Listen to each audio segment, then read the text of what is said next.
लिए ले आया था वहां मार्टिन से रहा नहीं गया और उसने उसके ऊपर बरसना शुरू कर दिया।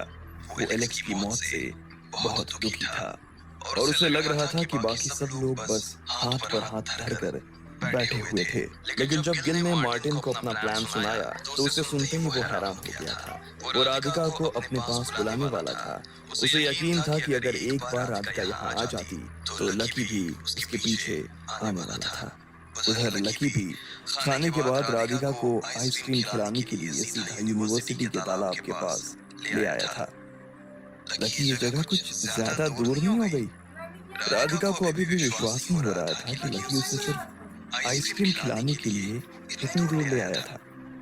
यहाँ जो शांति तुम्हें मिलेगी ना, उसके बाद तुम भूल ही जाओगी कि इसके लिए हम इतनी दूर भी आए हैं, लकी ने कहा और आइसक्रीम वाले को पैसे देकर उससे आइसक्रीम ले ली। इसके बाद वो दोनों सीधा तालाब की तरफ बढ़ने लगे। रात हो जाने की वजह से वहां काफी शांति थी। दूर दूर तक उन्हें अपने अलावा और कोई नजर नहीं आ रहा था। सन्नाटे में सिर्फ झिंगुरों की आवाज आ रही थी। लकी आइसक्रीम खाते हुए उसे सीधा उस जगह पर ले आया था जिस जगह पर वो और राधिका बैठा करते थे। क्या बात है लकी, तुमने जगह तो बहुत अच्छी चुनी है।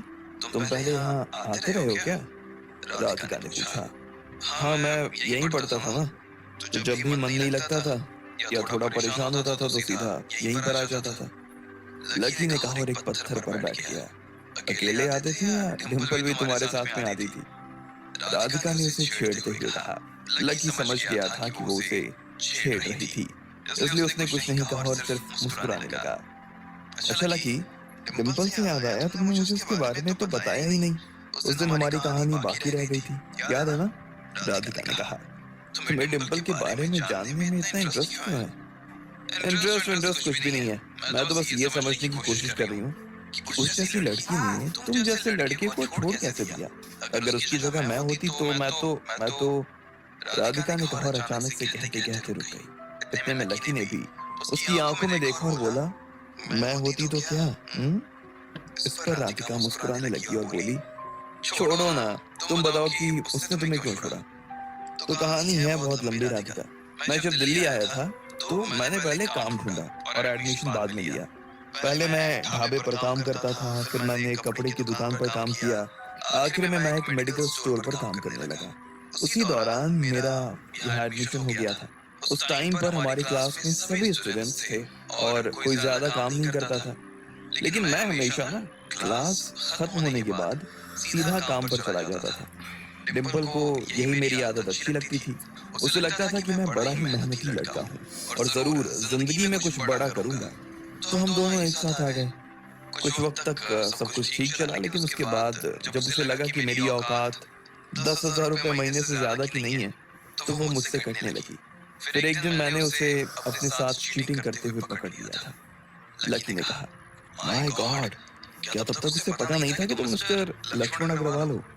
नहीं, उसे क्या, मुझे खुद नहीं पता था कि मैं मिस्टर लक्ष्मण अग्रवाल हूँ। मुझे थोड़ी ना पता था कि उस परीक्षा में मैं पास हो जाऊंगा या फेल। लेकिन किस्मत का खेल देखो, जिस रात मैंने डिम्पल को चीट करते हुए पकड़ा ना, उसी रात मुझे पता चला कि मैं परीक्षा पास कर चुका हूँ और मेरे अकाउंट में रातों रात ढेर सारा बैलेंस आ गया, लकी ने कहा। ओहो, फिर जब उस लड़की को पता चला होगा कि तुम इतने अमीर हो तो उसकी तो सांसें फूल गई होंगी। वो तो भागी भागी तुम्हारे पास आई होगी। नहीं, मैंने कभी किसी को बताया नहीं कि मेरे पास कितना पैसा है। मेरे आसपास के लोग पैसों का इतना दिखावा करते थे ना कि मेरी उस रेस में ना शामिल होने की इच्छा ही नहीं हुई। मैं जैसे जीता आ रहा था वैसे ही जीता जा रहा था, लकी ने कहा। ये सुनते ही राधिका के तो होश उड़ गए। उसे लग ही नहीं रहा था कि वो देश के सबसे अमीर आदमी से बात कर रही थी। उसने लकी की आंखों में देखा और बोली, लकी, तुम ये सब मुझे सिर्फ इम्प्रेस करने के लिए तो नहीं कह रहे हो ना? लकी उसकी ये बात सुनकर हंस पड़ा। मैं तुम्हें क्यों इम्प्रेस करने लगा भला राधिका?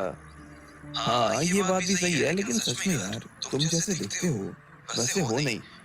जब मैंने पहली बार तुम्हें यहाँ देखा था, तुम पानी में कूदने वाले थे तो मुझे लगा कि तुम कोई पागल हो, पता नहीं क्या बड़बड़ा रहे हो और पानी में डूब जाओगे।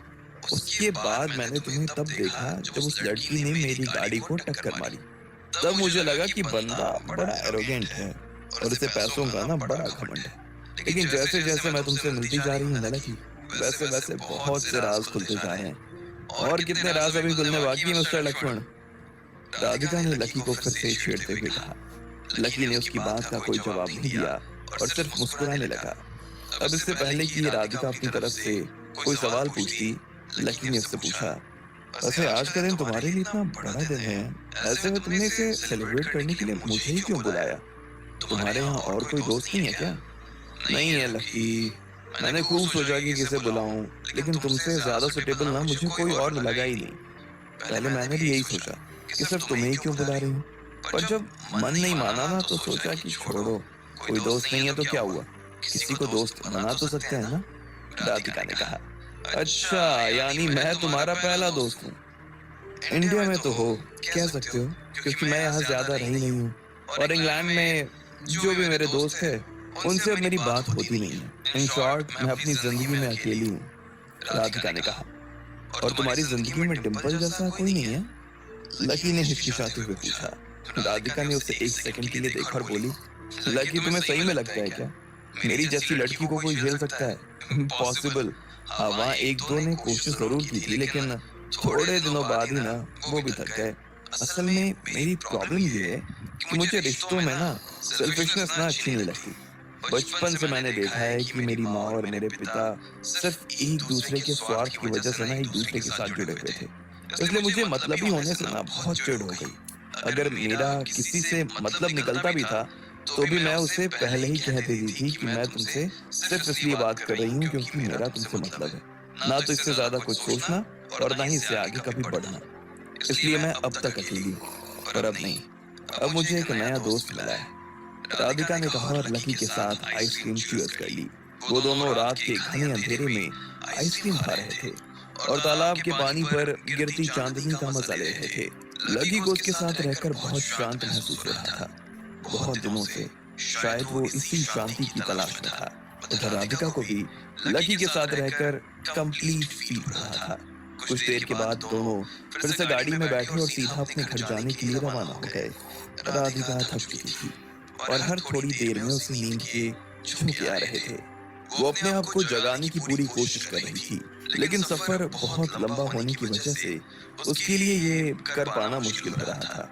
लकी ने जब उसे ये करते हुए देखा तो वो उसकी तरफ झुक गया और उसने अपना कंधा राधिका के सिर पर झुका दिया। राधिका ने उस पर अपना सिर रखा और आंखें मूंद कर सो गई।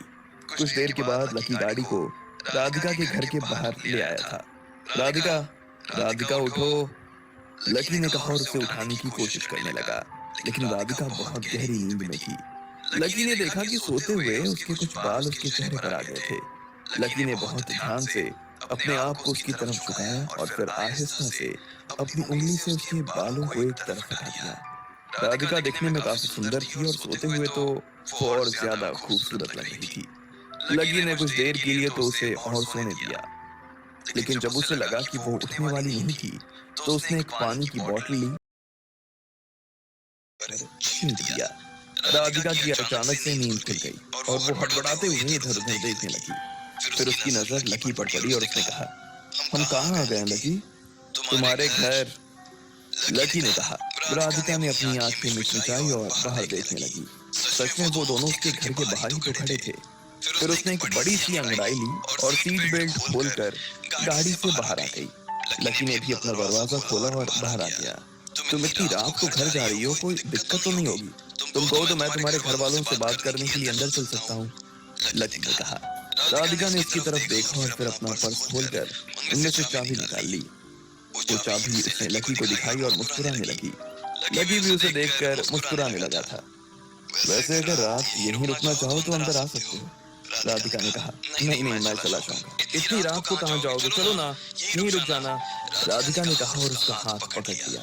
नहीं राधिका, मैं चला जाऊंगा, वैसे भी मेरा घर यहाँ से ज्यादा दूर नहीं है और सुबह मुझे जल्दी ऑफिस भी जाना होगा, तो यहाँ से रेडी होने में और ओहो, एक तो तुम्हारी ये शर्म, कितना शर्माते हो यार। अच्छा ठीक है, जाओ, राधिका ने कहा और उसका हाथ छोड़ दिया। फिर उसने लकी की तरफ देखकर हाथ हिलाया और सीधा अंदर जाने लगी। लकी ने भी हाथ हिलाकर उसे विदा कर दिया, लेकिन जैसे ही वो अंदर जाने वाली थी कि इतने में उसे कुछ याद आया। वो भागते हुए लकी के पास आई और सीधा उससे गले लग गई। लकी पहले तो हैरान हो गया, लेकिन फिर उसने भी उसे अपनी बाहों में समेट लिया।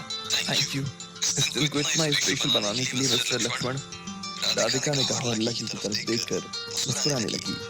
लकी को ऐसा लगा जैसे थोड़ी सी देर में ही उन दोनों की आंखें एक दूसरे से बहुत कुछ कह चुकी थी। उसने राधिका को छोड़ा और उसे विदा कर दिया। इसके बाद वो गाड़ी में बैठा और अपने घर जाने के लिए रवाना हो गया।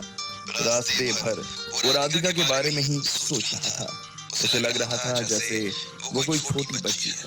वो भले ही दुनिया को दिखाने के लिए बहुत कड़क हो जाती थी, लेकिन अंदर से वो काफी नर्म थी। लकी को लग रहा था कि उसे अपनी जिंदगी में अपनेपन की बहुत जरूरत थी। उधर जब लकी के मन में ये सब चल रहा था, तब इधर राधिका को भी नींद नहीं आ रही थी। उसकी आंखों के सामने से लकी का चेहरा जाने का नाम ही नहीं ले रहा था। उसकी बातें अभी भी उसके कानों में गूंज रही थी। भले ही लकी की जिंदगी का वो दौर उसने नहीं देखा था, लेकिन लकी ने उसे जिस तरह से वो सब बताया, उसे सुनकर ही उसके रोंगटे खड़े हो गए। उसे अभी तक ऐसा लगता था जैसे दुनिया में इस तरह के लोग पैदा होना ही बंद हो गए थे, लेकिन लकी को देखने के बाद ये भ्रम उसका दूर हो गया। थोड़ी देर बाद जब लकी अपने घर पहुंचा और घंटी बजाई, तो अभिलाषा ने तुरंत दरवाजा खोल दिया। माँ, आप अभी तक जगी हुई हैं? लकी ने कहा।